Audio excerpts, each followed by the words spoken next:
nkirwanirira nkarwana intambara ntanazi aho ziba,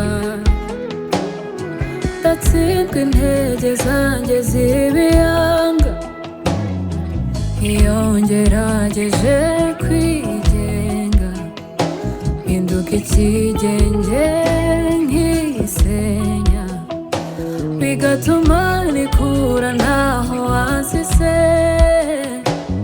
Gusa noneho uyu munsi ndemeye kugengwa nawe nibyo nkeneye.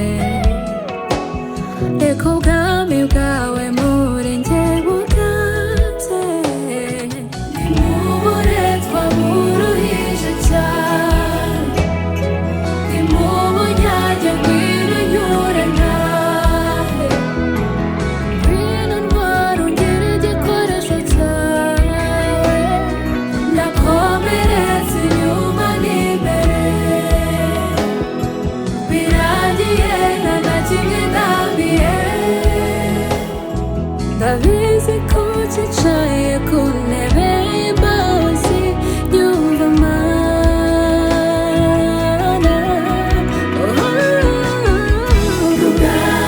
Ntunganya ishaza hatunganye, Mana umpindure.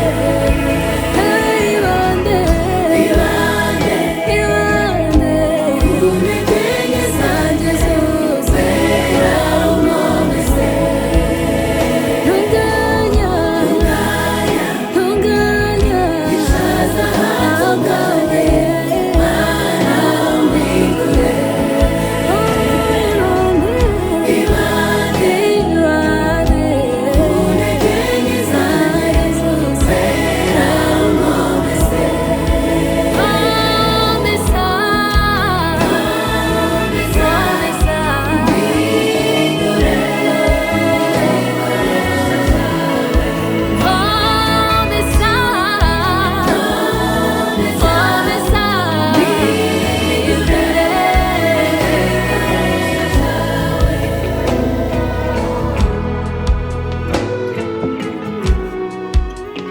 Umwanzi ahora ahiga ubugingo bwanjye kugira ngo abuvutse kudapfa.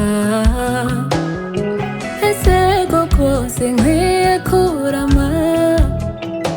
Gusa iyo nitegereje aho wankuye nsanga ariho hari kure.